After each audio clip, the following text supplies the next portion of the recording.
analytics glasses for all those nerds out there. But Thomas Bryant's jockstrap, get him out of here! How does that not indicate to you, like, hey, sometimes, like, these prospects are awesome? Donald, get back! They snatched that chain, boy. Get back! What y'all gonna do about it? Popeye snatched that chain. Get back! We want that snack wrap. They got 3 flavors. Y'all got 1. Get back! Hey everybody, welcome into The Big Factor here on the Big Play Sports Network presented by FanDuel. I'm Ryan Tyler. All right, what are we doing, guys? He's Jack O'Rourke. He's Rob Watson. No Nick Padone today. He's on assignment interviewing Jose, Jose, Jose, Jose, Jose, Jose, Jose, Jose, Jose, Jose. Today is a beautiful Wednesday, August 13th, 2025. I can't believe we're already halfway basically through the month of August. September rolls around. It really becomes that fall type of season outside. And football is back. So we're going to start there. But before we do, Jack, what's up, dude? Not too much. I mean, I didn't anticipate that much of an exciting intro. My body's kind of moving around now. But yeah, rumors we're going to see a lot of Shedeur Sanders coming up this weekend. So I'm excited about that. New Heights pod. Really excited to talk about that, guys, because I think we can get to some interesting avenues as a podcast ourselves. Jose, yeah, we got a lot of fun shit to talk about today. What up, Rob?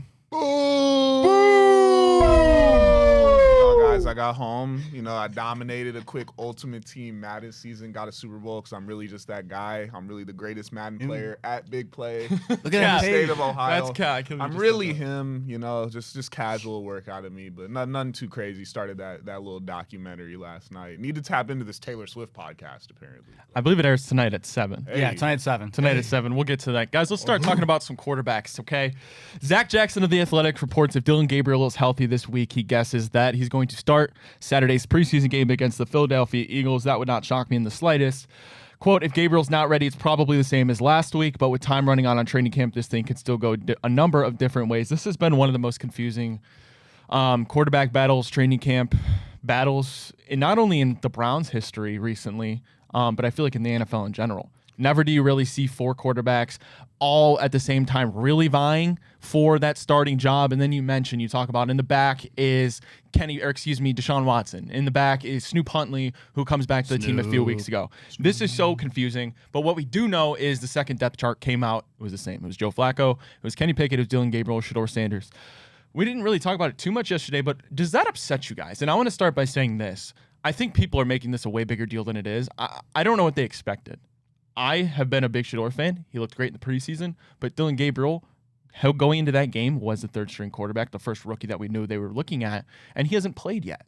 They haven't seen him on a field to give them a reason to demote him in the depth chart. Yeah. Now, could that happen after this week? Sure, but I think right now, I never really expected Shedeur, despite looking good, to jump in that depth chart. Yeah, I mean, it's hard to. I know that football, like the depth chart matters more a lot than other sports. Like hockey, sometimes you'll get a projected lines tonight. They'll come out and they won't even be in that from the start of the game. But like, you can't look too deep into it in the preseason, especially when you know that Kevin Stefanski like really values on what's going on during these joint practices during the week, more so almost than what's going on in the actual preseason game. So like, we only, as fans, can really tell so much off what we saw with Shedeur against a bunch of second and third string guys. It's true. In sports, you usually don't lose your spot through injury. Now, granted, I think they are giving him a lot of credit because he hasn't. He's a rookie. So normally, you know, you gain that security through injury from time, having already proven yourself and being solidified on a team. But I kind of see where they're going preseason game. Don't want to give too much into it. I just know that the pressure is really on the supercomputer. If he goes out there and he looks mid, it's going to get real quiet, real early. You know, he's going to have to get inside. No one's going to be trying to hear about you if you go out there and you're throwing like 40% completion rate, you're throwing a couple picks, or every pass is getting batted down at the line. So it's on him and the coaches. I better see everything they've been talking about the last couple weeks. Ryan, I have a question for you. I mean, I know you're not like the Kenny Pickett guy, as in like you actively want him to be good. I feel like I have unwillingly just bestowed that. You know, title anytime you cut, which is okay. Yeah, which is okay. But I got to ask you, as the Kenny Pickett guy. So what I'm seeing from Zach Jackson here, like I'm thinking Kenny Pickett's probably not playing preseason week 2. Obviously, he's like kind of working his way back up here this week.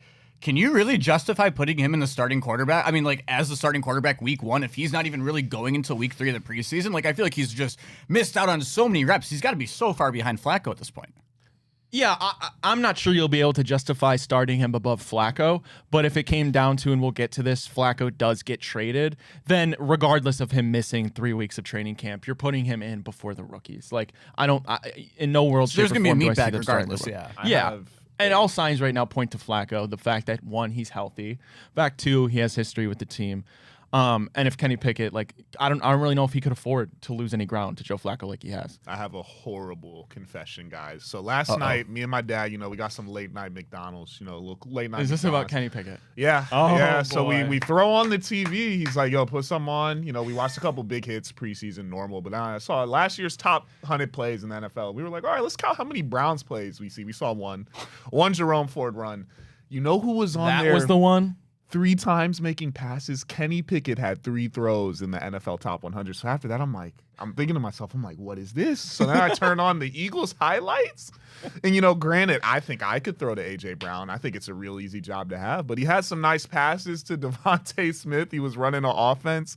Granted, a star-studded one, possibly the best player on the field, top 5 in every position. But Don't even get me started this morning. Kind of have a little bit more belief in the big ticket. He made some good throws out there with the offensive coordinator that might not have been sabotaging him. I don't know. So we're getting week-long passes for the Geauga County Fair. Rob, are you getting a week-long pass at Kennywood here? Is that what's going on? I may just be slightly in. I also saw an amazing pass out of Kenny in practice, bro. Like a dime to Jerry Jeudy in the back. Here's the uncomfortable truth that Joey loved that one. Here's the uncomfortable truth that people just refuse to accept. And I say this I feel like every day, while it is a small chance, there still is a chance that Kenny Pickett could at least, at the very minimum, carry you this year. And hell, like they did with Darnold, you just kind of send him his merry way on a new team, and you get something in return possibly. But the thing is, like, not even a pick, but maybe like a compensation pick. But the point is the fact that Kenny Pickett, like you said, people like to make fun of his small hands. The play last year with the Eagles when he chucked it in the ground and did a front flip, yeah, that's embarrassing.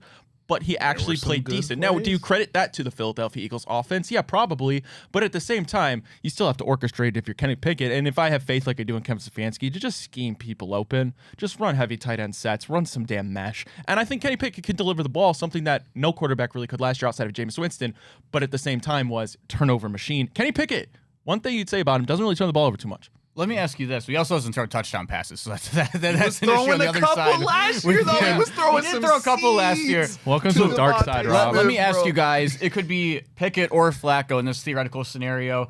As you get to a point, maybe like week 7, week 8, when you're looking at needing to take Deshaun Watson off the PUP list. I'm not saying he's going to game, but he might need to come back on the active roster at some point in time. Right. Is there a world where you just try and trade the starting quarterback like the MLB trade deadline to someone who like maybe loses a quarterback early in the year or something? Yeah, 100%. I mean, what do you think you get for either of them? You really don't see that with quarterbacks mid-season. I know, but I'm asking, because we don't care about being good. They're not going to want to win more games. But if you're a Rams team and Matt Stafford, who is already unhealthy, we don't know if he's going to start the season, goes down week 7 and he goes down with a shoulder injury, he might not be good the rest of the season. Yeah, go trade for Joe Flacco if he starts with the Browns. Even if the Browns are like 3-3, which I don't think that's going to happen. No. I would entertain that because Joe Flacco is not your future. If you can get something in return for a needy Rams team who has a Super Bowl window open, and I'm just saying the Rams because of the recent news with Stafford, but again, Jordan Love going down. Rob, we talk about this. If the Packers, he's out the first 3 weeks. Kurt Benkert. Bro, shut up. Wills? Who? No, I think he got... That's what I'm saying. There's some teams with no. There's like that Tolzien guy who was there for a long time. I'm not sure who it is, but the point remains the same: is the fact that if the Packers or the Rams, if Matt Stafford can't go for the first 3 weeks, Jordan Love tears the ligament, can't go for the first 3 weeks, and that's huge. Those first 3 weeks, especially like at NFC North, and you just need a buffer. I mean, it's possible Joe Flacco could still get traded. That's the one thing that Browns fans will probably lose their shit about because it seems so clear right now Joe Flacco should be the week 1 starter. But I'm just saying, I don't think it's out of the question completely still that Joe Flacco gets moved. The 2 vets will be trade bait all the way up until you can't make trades anymore. Facts. Especially if there's QB injuries. Like name any team that just like you can't even think of a backup that'll be competitive. Like Houston, they'll be in it. If CJ Stroud goes down, Feels it's still Davis Mills. The Packers actually were right. So second string, they got Malik Willis right now. Then third string, they got Drew Eller Sr. and Sean Clifford. Sean Clifford. Garbage. Garbage. Yo, speaking of garbage, I saw Riley Leonard playing preseason Dude, football. Okay. I said we were going to fight on the show today. Riley Leonard is a king. He is the best 55% passing, 130. Dude, I've never his seen so preseason many game was like hospital every balls in Do you my understand? life, bro. Okay, real quick, Oh, wait, Ryan. he's a different There type was of a moment in quarterback. time last year. He's trash. There was a moment in time last year where I watched my Notre Dame Fighting Irish on Saturday lose to Northern Illinois at home, and I didn't see Riley Leonard throw a ball further than 3 yards past the line of scrimmage. Then, I'm like, you know what? I'm going to get over this. Like, hey, Browns are 1-1. They're in town against the Giants. Like, I'm going to go down with some buddies. Like, just get over that NIU loss quick. Rip the Band-Aid off. Deshaun Watson loses to Daniel Jones. Like, there was a good time when I thought I was never going to watch football again because I didn't see a ball go more than 5 yards past the line of scrimmage. All right. Fuck. I don't accept Riley Leonard slandered on the show either, by the way. He's garbage. We got to take our first break. The one she crossed.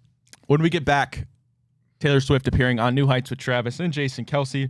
I got to imagine that's not only the most anticipated podcast of all time, I feel like it's going to break some records. We'll talk about that when we get back right here on The Big Factor.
Hey everybody, welcome back to The Big Factor here on the Big Play Sports Network. Ryan Tyler, Jack O'Rourke, Rob Watson.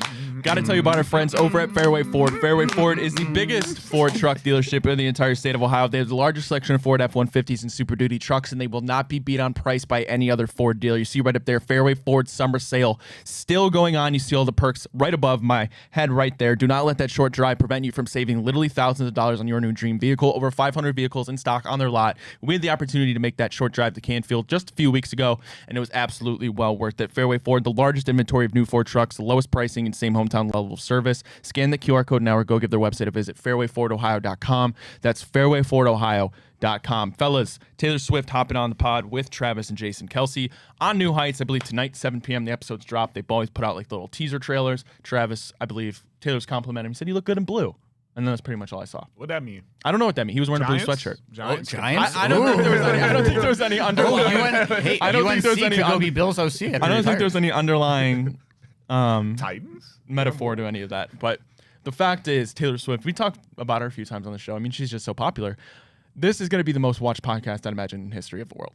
Yeah, I also think that this is, I'm not saying by any stretch of the imagination that Taylor Swift has a bad rep, but I think there's a lot of the male population that chooses to, or maybe not even because of her music, but just because of her fan base, for example. Like, they just simply shun Taylor Swift or push her off to the side.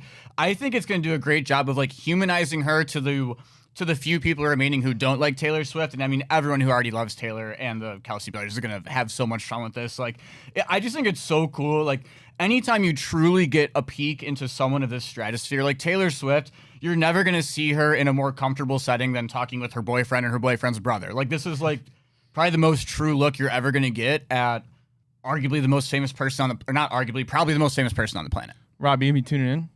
I mean, I'll watch. I was trying to figure out who just like objectively hates Taylor Swift's music. I feel like it's so like The normal. music, not many people, I think. I feel you didn't like Shake It Off when you were a kid. Like I was shaking it off. I was No, I like it. I was like a couple of those. Like Jack, the one top song, 3 like, Taylor Swift songs of all time. Go. Oh, wow. he's on the spot, Okay. bro.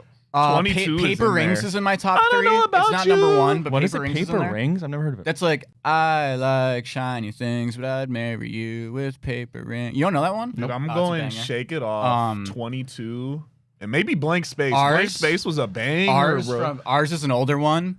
And I got a blank space, baby. what's like the I'll write your name.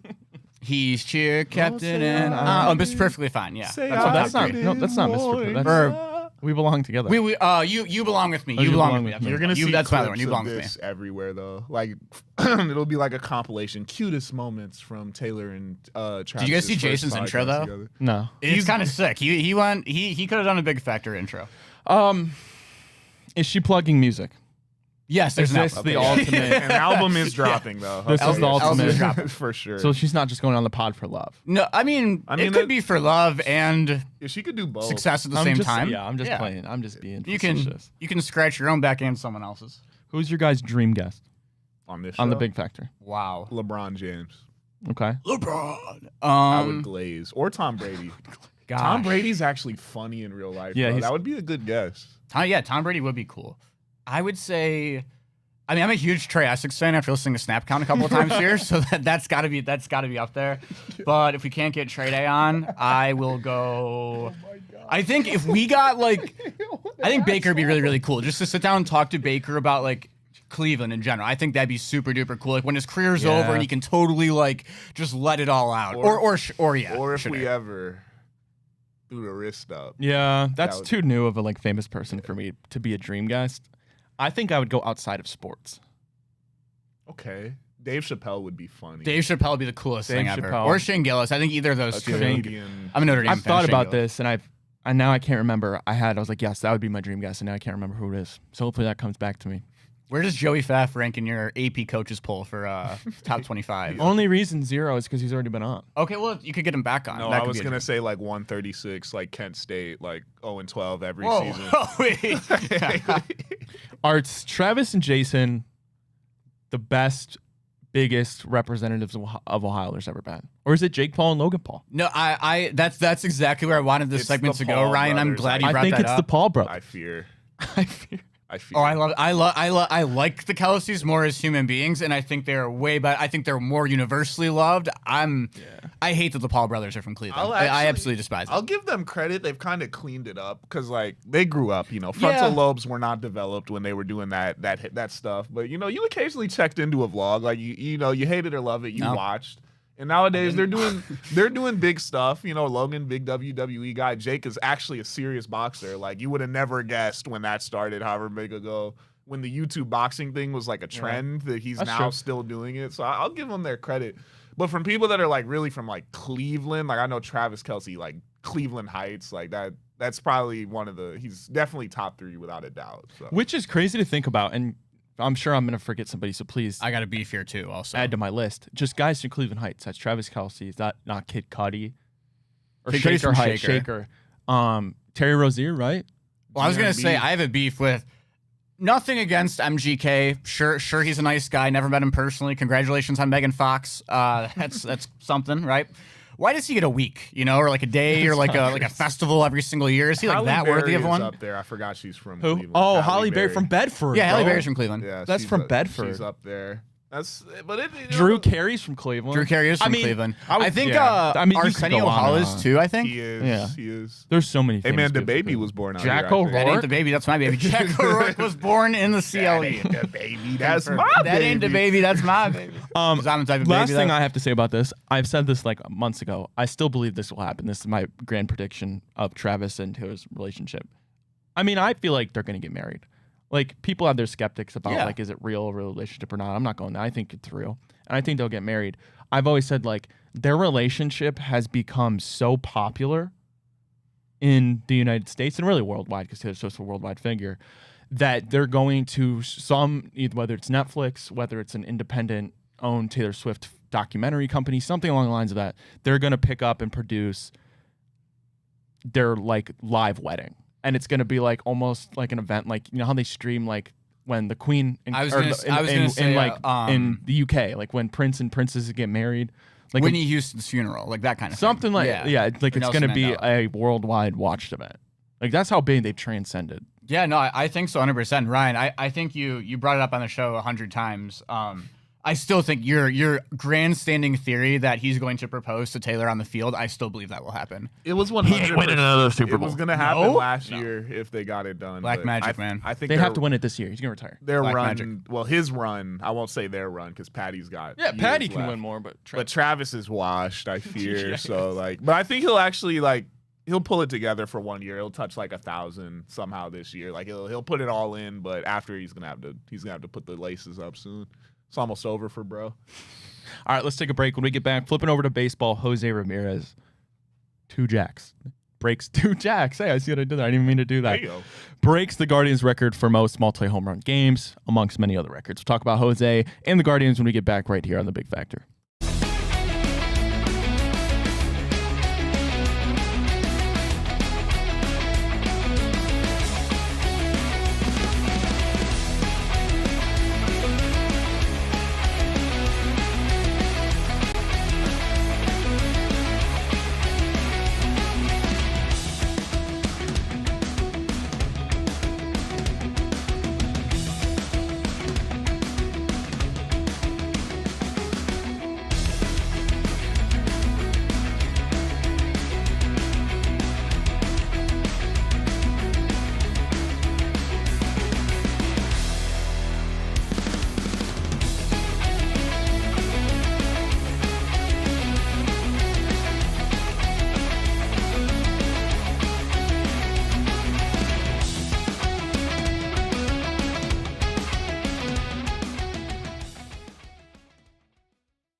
Hey, everybody. Welcome back to The Big Factor here on the Big Play Sports Network. Ryan Tyler, Jack O'Rourke, Rob Watson. Got to tell you about our friends over at Garage Beer. Garage Beer comes in just 2 flavors, classic light lager as well as that classic lime. No frills, no bitterness, no IPA. It's just beer-flavored beer. Scan that QR code or go give their website a visit. DrinkGarageBeer.com to find local retailers who sell garage beer near you. One more time, that's DrinkGarageBeer.com. The Cleveland Guardians, they defeat the Mariners. Jose Ramirez, 2 home runs, 1 game back from that final wild card spot in the American League. Only 5.5 games back from the Detroit Tigers for the American League Central lead. Jack, what can you say about Jose Ramirez? He's the greatest athlete I've ever watched for my team in my life. It's so cool to watch him on a nightly basis, man. But I don't know. There's a couple of questions here. I think we're not going to beat a dead horse on being a game out. We've been a game out for a couple of days now. Let's just break off the scab right away. If Jose Ramirez wins a championship for the Cleveland Guardians at any point in time as the best player on the team, I know I'm about to piss you off. I know I'm about to piss you off. He's wild. If Jose Ramirez in the sport of baseball bad takes ever gets this team to a point where they win a World Series, he should have the #1 legacy of any Cleveland athlete. Go of pull all time. that, bro.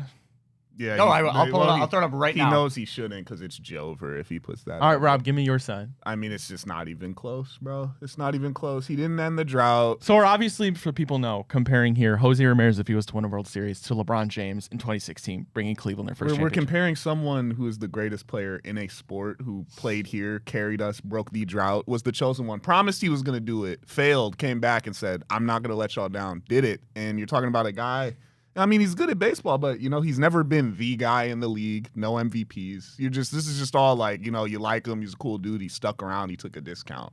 Well, bro. Does that make it more impressive? That's where it comes in, though. It's never going to happen, I fear. I fear. This is a hypothetical. It's never going to happen. That's true. Good for you, you took the discount, but he took the discount when, like, he was on an organization that wasn't always inept. You know what I mean? We've always been competitive. If we had that mindset that they had, like, we had an equal level, because the Cavs at the time were awful, like worst front office I've ever seen in my life, like up there with some Browns type stuff. No. If they had any type of support for that LeBron, it wouldn't have even been close. You would have saw a ring 6 years sooner. It's just Jose's had it, bro. He's had the shots. He's had the teams. And it's just not. It's not going to happen. I don't think he's ever had the teams when he was the #1 option, though. But I also think, like, right before he signed his extension, we were coming off a bad season. So, like, he chose. I think that's the element for me, is the fact that he chose to stick around. Not even for the money. It's the fact that if he never left in a sport like baseball, where it's harder to win than basketball, you know, like getting 1 ring in baseball is damn near impossible. Like, I don't know how you couldn't put the guy #1 just off the fact of how. And also, like, if you're looking at breaking droughts, like, yeah, they're like a 50-year drought is incredible for the city. And I'm not trying to discredit what LeBron did at all. It is literally the most impressive thing that actually has happened. And it was this also Jose thing hasn't happened. Everyone was out. Also, it was impossible for us to improve the team through the draft because LeBron is too good. So there was never a chance for him to be on a bad team. Very different sports. For him to then leave. They had less people, hey, not on Jose, but hey, I'm not going to discredit the man because he played a different sport. He was just that good at it, bro. So it is what it is. If Jose gets it done, he could be number 2. It's a great spot, bro. You're number 2 to the guy that was the GOAT. You know what I mean? And much like Jose, he's been up there. He's been like top 5. I think there's something to say about loyalty, never leaving, and breaking an 80-year drought. I think there's something about that too. You guys are both making actually very valid points, by the way. Like I can see both sides. I think that if since 1948 in a sport like baseball with no salary cap, where a team like Cleveland rarely, if ever, wins in the first place, like we're also talking about in the fashion in which how it broke happened. an 80-year drought, but the Cavs also just never won one. Period.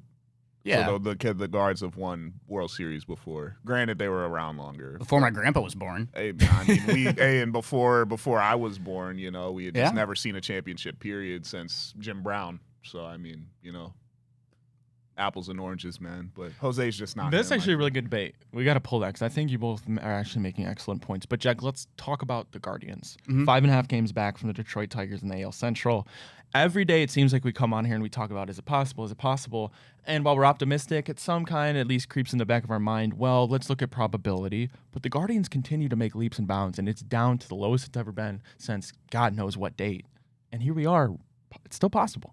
Yeah, 100%. I mean, I think that I think people laughed at me a little bit for preaching this during that 10-game losing streak, but like it is a really long season in baseball, and sometimes you do have to wait out losing streaks and stuff happens, like the Detroit Tigers, who no one thought was going to be the number 1 team in baseball, getting off to a way too hot start and pacing with us the division for the first 2 months of the year, then blowing us out of the water for a month. But like when you look at what this team has done in terms of bringing up CJ Kayfus, the fact that they might get John Means back, the fact that the bullpen has more than held their own without Emmanuel Clase, the fact that the starting rotation has no like real pieces that have proven anything in their major league careers. Like, don't get me wrong, like Tanner Bybee. Respect Hunter Gaddis, man. Respect him. No, he's a great reliever. But I'm saying for the starting pitchers, like you were kind of hoping Tanner Bybee takes a leap this year. He hasn't really done that. Gavin Williams has had more than an impressive second half. Like he's starting to piece it together. He's looking like the ace of the future. But losing Ben Lively, who was arguably your best pitcher for most of last year, like you didn't get Matthew Boyd back. This team has been so resilient the whole entire year and just fought back through the fact that basically nothing broke their way for the first 3 months of the year, and now that anything is turning up, like it's more just like, oh, this was always going to happen at some point, it feels. Can we now say, are we gonna get to the end of this season and say that the gambling conspiracy might have been the turning point that helped pull them together, and they kind of just turned it around right after that moment? Because they've been getting it together after that, bro. That's when we really thought it was gonna bottom out. Like we thought it was over, and they've just completely did a 180 since that moment. Yeah, I mean, I'm not in the clubhouse, so I don't know exactly how they took that and what goes down with that. But yeah, I think there's obviously a chance that that's what pulled them together. You know, I mean, also theoretically, could it have been playing the Rockies in there and the A's a little bit and the White Sox? Like, yeah, there's some other factors that have helped us crawl back into it a tiny bit. But yeah, that's the biggest thing, though, Rob, is that the fact that you had that day, and I know Nick talked about it a couple days ago on the show, where they blew that lead, lost 8-6 to the Rockies on that Monday. The season could have totally fallen to shit after that if they wanted it to, and no one would have blamed him. Stephen Vogt wasn't going to get fired after his second year. Like, the thing could have fallen apart, and we could have gone, okay, we'll try again next year and trade whatever we can at the deadline. This team, to their credit, stuck their 10 toes down, and this is what they're doing. I want to talk about 2 other teams in the American League before we move on. Seattle Mariners rattled off 8 in a row, 9 of their last 10. They now lead the AL West. They're tied with the same record of Houston, but due to tiebreakers, right now they lead. Houston would be first in the wild card spot. Hell of a season for them, led by Cal Raleigh. Yeah, I mean, the thing is, like, Big Dumper, yeah, he's going to hit, I think, 100 home runs is what he's on pace for at this point. Yeah, wait, real quick, Jack. And viewers, Rob and Nick have told me they've never heard a butt referred to as a tuchus. No, I agreed. I mean, like I've heard of it very rarely at points in my life, but like I don't. Okay. I wouldn't say it's in my lexicon. You're acting like I made that word up. It's like something I heard back in like 2006, though. No, that feels like I feel like I heard it like Bugs Bunny say it in Looney Tunes or something. Like low key. Big tuchus, big dumper. Keep going. Yeah, big tuchus, big dumper.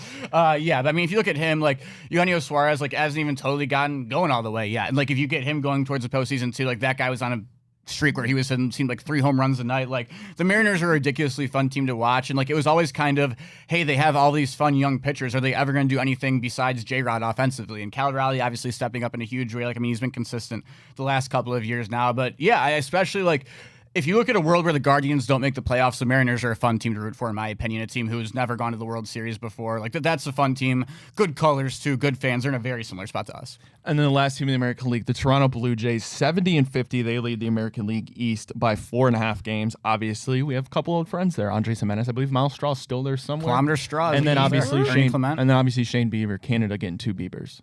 Best record in the American League for Toronto Blue Jays. Yeah, I mean, it's another strong baseball team, and a team that you definitely don't want to run into come playoff time. Like, obviously, the worry was the starting rotation, but, like, between Bieber, Kevin Gausman, like, there's going to be options there for that team. And, like, I don't know. For the Blue Jays, it seemed like 3 or 4 years in a row, they were like the Knicks, kind of, where they were going after every big free agent. They were always rumored to be in on this guy and in on that guy. You know, the Blue Jays might get him, and they never friggin' got him, right? So that's how they end up spending that money on Andres Jimenez in the offseason. But they finally, like, dig their boots. Almost like 2022, we were going to be good the millisecond Jose signed that extension, because that takes away all worries of, is your star going to leave? Is this going on? Is that going on? When Vladdy signs that extension, he says, hey, I'm staying in the six for a long time. Like, that's when you knew that baseball team was going to be good this year, because they could just play and have their star for the first time in forever. And then maybe the biggest story of baseball right now, the Milwaukee Brewers were leading the NL Central 75-44. That's not only the best record in the National League, but that's the best record in the whole MLB by a good 5 games, Jack. Lost Craig Counsell just, I believe it was 2 years ago. They go to the rival, the Cubs, and they're still above water, and our boy, are they swimming strong. Is that the best team in baseball too? Best run differential? Are they the best? I don't know about their run differential. I don't know. I'm not looking into the run differential too much. Rob, But Craig, I'm looking at it myself. They by far have the best run differential. Good. Yeah. But I want to hit on Craig Counsell with that, because if you don't hate Craig Counsell off being a Marlin in the 90s, that's enough for me. But yeah, the fact that he switches over to a division rival, one of the most insane things of all time. So it was funny when they made the playoffs last year and the Cubs didn't. But yeah, you got Brandon Woodruff going on the mound for them tonight. Like, they another good starting pitcher. This team's won 11 in a row. Like, they just, like, I don't know, between him, Peralta, like that team can just roll anyone out in a playoff series. And like, when you're looking at teams who could even consider going toe to toe with the Dodgers and pitching matchups and stuff like that in the playoffs, that's a team that I look at. And yeah, like, they're also like Cleveland in a way, where you're a smaller market. Like, obviously they extended Churio when he was younger and stuff, but they're a fun team to watch who small market baseball fans should be pulling for if the Guards don't end up making it. All right, let's take a break. When we get back, what do you say we make a little bit of money? Our FanDuel parlay of the day. We won it yesterday. We'll go over that, and then our one today when we get back right here on The Big Factor.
Hey, everybody. Welcome back to The Big Factor. I got to make a correction. Yeah, I can take the correction if you want, Ryan. So explain how you sent the group the message, and I thought I was clearly mistaken. So I placed our FanDuel parlay as a show yesterday, so I was just updating the fellas. I went into my FanDuel account for the first time last night just to check in and see how our parlay was doing.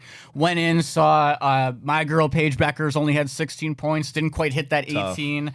The Fever, who were massive favorites against the lowly 7 and a billion Connecticut Sun, somehow lost to the Sun, despite the fact that Paige Beckers didn't even score more than 16 points.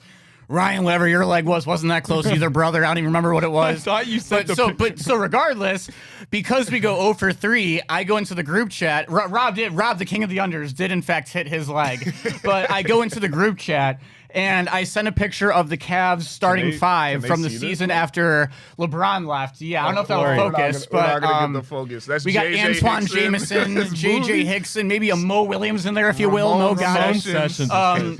Yeah, so I sent that in there, implying that we stunk up the joint with our parlay, and Ryan must have not had the time to click on the exact image. It's because I click on it, I go, no shot, I'm 2-2. And then he thinks we all just cooked. That's why I guess you read the fine print, folks. Hey, before we dive into our FanDuel parlay of today, we got to tell you a little bit something going on over at FanDuel. On Tuesday, August 26th, it's FanDuel Futures Day, a new holiday for football fans. It's 24 hours of deals on all your football season predictions. So take a flyer on the MVP race, crown your champion in August, or parlay your division winner dark horses. Mark your calendars. This is your day for your hunches, your hot takes, your calls, and your odds. Visit the FanDuel app today and start placing your future bets now, because Futures Day is just one day and one day only. FanDuel, play your game. Must be 21 plus and present in select states. Gambling problem? Call 1-800-GAMBLER or visit FanDuel.com/RG. Jack, why don't you go ahead and let the great people know what we cooked up for today on FanDuel? All right, folks, third time is a charm. That's what we all know. We're going to start out real hot here with the king of the unders himself, Robert Watson III. He's going under the Nerfy in the first inning of Rockies and Cardinals tonight. Folks, the Rockies can't hit a baseball. Moving on over, staying in the NL, Cincinnati Reds money line in honor of our good friend Tito Francona, going against the Phillies, who sold us a couple of days ago, so we know we're not going to let them hurt us again. On the mound, Hunter Green, he throws baseballs real fast, and that's fun to bet on, folks. Going over, we got under 8.5 M's and O's from our guy Ryan Tyler. Logan Gilbert shove day for the M's. Can't go against that. See one go. Hey, we're ending it out. Joey Pfaff making his rookie lap. His debut in the parlay. The Cleveland kid. What's he gonna pick? Yuri Perez on the mound. Tough battle for the guards. But guess what? We got Gavin friggin' Williams on the mound. The Bulldog. The big rig. Coming off a great outing. Guards money line. That's gonna come in. Plus 1291. 1,291 on the FanDuel Sportsbook. Guys, you can't beat those odds. Let's have fun. Let's win. Again, odds obviously subject to change, but we're doing it again. Under in the first inning, under 1 run in the first inning for the Rockies and the Cardinals. Cincinnati Reds money line, under 8.5 total runs, Mariners and Baltimore Orioles, and wrapping it up with a little hometown pick. Our Cleveland Guardians on the money line. Fellas, I feel pretty damn good about this one hitting. This is PJ Tucker. Yeah, I mean, one night only. 5 threes. So, Rob, you're 2-2 Oh, I'm jinxed now. on It's your Joe. baseball Oh, pick so far. It's so Joe. So I'm 0-2. Fade me. So I need to get on the hump. You do. Get off the schneid, as they say. You know, I think you're in a good spot because you got to look at it as process over results, which is because this isn't football. We're talking about baseball still, right? We're not doing Brown's philosophy here.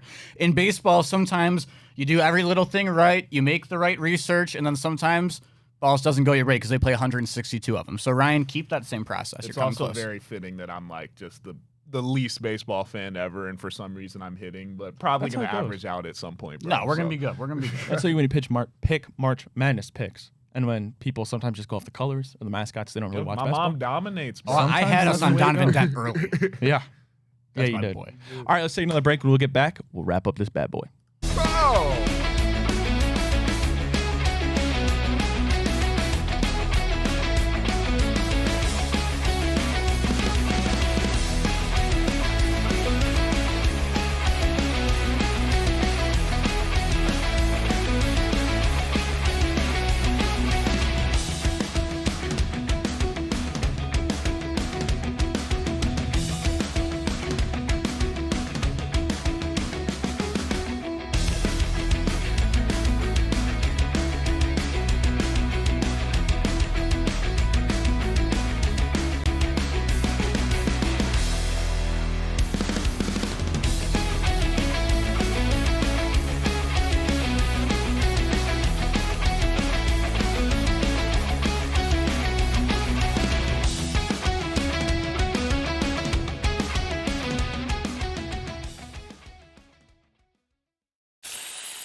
Hey, everybody, welcome back to The Big Factor here on the Big Play Sports Network. Before we wrap this bad boy up, we got to tell you once again about the 2025 Great Jogga County Fair. It's August, which means it's right around the corner. Thursday, August 28th through Monday, September 1st, 2025, the Great Jogga County Fair. You could buy advanced sale tickets now. One adult, $35. That gets you in for all days. excuse me. And again, children get in for free. A perfect opportunity to bring your family. We talk about it every day on the show. Thousands of animals, which is just absolutely nuts. Demolition derbies, all the fair food you can imagine. The fair lemonade, which we're going to get about 800 of those. The funnel cake, all of that good stuff. You can bring your family. What are you guys most looking forward to at the Geauga County Fair? Gosh, it depends if they let Joey Pfaff go into the dunk tank. I think that'd probably be my number one. But if not, I mean, the elephant ears is tough, but I got to go with the animals. Animals are always fun. I mean, like, I don't get the chance to be up and close to the animals that often where I know they're not going to bite me or something. So, yeah. Looking for a unique eat. A unique good eat. Something good. Some information. Free parking on the fairgrounds. No dogs or pets allowed on the fairgrounds. Unfortunately, wheelchairs available. All tickets are non-refundable. Again, Thursday is fun day. Fun day, fair day, $8. Friday, seniors 65 and over and veterans, they get in for free. Monday is family day. All day ride bracelets for $15. Go get your tickets today. JeaugaFair.com. It's going to be an absolute blast. All right, Jack, what do we want to end the show with? I got one for us. Let's go. Let me cook, guys. Let me cook. Okay, so I've been seeing this. Michael Porter Jr. been in the news a lot lately. Someone's got to tell him to stop talking. Listen, you guys all know Michael Porter Jr., brother of Jonte Porter Jr., famous player who got caught gambling within the NBA. This was Michael Porter Jr. He went on the One Night with Steiny podcast. He said, think about it. If you can get all your homies rich by telling them to bet $10K on my under this one game, I'm going to act like I got an injury and they all get a little bag. Some people come from nothing and they think like that. What do we think about Michael Porter Jr. going out and putting this out there after his brother did what he did? Wait, he said that after his brother did that? Michael Porter Jr. just recently said this. This was like just in the news yesterday. That is like the dumbest thing of all time. That would be like if, just using filler names, if Tanner Bybee went out there today and was like, you know what, like I don't blame a guy if he wants to bet on the first pitch of an inning and have his friend drive around to a couple states and place the bet for him. Like, that's just, like, your brother too. You can't say that. Like, as like sometimes some people would think that way theoretically. That makes no sense. Like, I get sticking up for your brother and all. That's good. But at the end of the day, you got to realize what he did was just a huge mistake, and just to own it and get, like, it's unfortunate that it had to end his NBA career. But at the end of the day, like, it's the integrity of the game. You're always going to get caught, and that's the biggest thing. Just, I don't like that he said that. I think he's just further indicting his own brother. I'm thinking about the methods now. Imagine you go out there and you miss one shot and get injured. Like, they don't void it. And then it's like, how do the sports books check for that? Like, you can't, because with the missed shots and if he plays, they could go back and review. Like, yeah, I mean, we only know about the instances that they got caught. Imagine how many that they're investigating currently that we don't know about. Bro, or just not shooting the ball. Like, this is insane that he would go out there and say, now they're going to be watching him like a hawk. But then it's like, legally, what do you say though? Because if a player says, I'm hurt, I can't go, then he's just hurt and he can't go. And unless, like, but it's hard to refute that based on, because you can't feel what a person feels. So it's especially because, like, considering also the fact that, like, if you're playing in an NBA season, especially when you hit a certain point in the year, like, everyone is hurt to some extent. Where, like, even if a guy is 5% hurt, there probably is something medically in some way, shape, or form he could prove to get a day-to-day label or something. So, like, I feel like it'd be pretty easy for the player to even mask it as well. It's actually crazy. He actually also, he said, he came out and just said how his brother's vice was gambling. Like, he openly said that in another interview he had recently did a couple days ago. Just shut up. Yeah, he's been doing he's been doing a crazy circuit. He said it's like being an Uber driver and your vice is drinking. He also, like, this is what he said. Like, he's been just yapping a lot. Michael Porter Jr. is an interesting guy. He had a crazy, like, he did a podcast back in the day. Where did he just get traded? Brooklyn. He just got traded for Cam Johnson. He had some interesting quotes about that. He said, you know, now that I'll get to shoot the ball, like, blah, blah, blah. Like, dude, you're on a team with Nikola Jokic. Play your role. You shoot threes. Like, he's never swing the rock. He randomly did an interview with, like, Lana Rhodes back in the day on a podcast. Like, he's been an interesting guy when he does talk, for those who check and are fans of basketball. But definitely, I can't believe he would come out and say that now. And I just wonder now what that would look like to say, like, how, because he's been someone who struggled with a lot of injuries.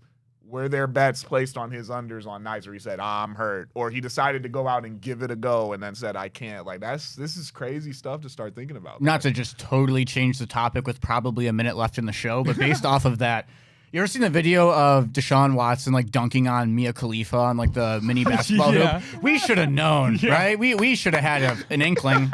Yeah, I mean, I don't know what that was about. That was a wild collab. Appreciate everybody tuning into the Big Factor here on the Big Play Sports Network, presented by FanDuel. Shout out Fairway Ford. Shout out Garage Beer. Shout out the great Geauga County Fair 2025. Go get your tickets, JeaugaFair.com. It's right around the corner. Appreciate everybody tuning in. We'll be back tomorrow. Same people, same time. Until then, peace out.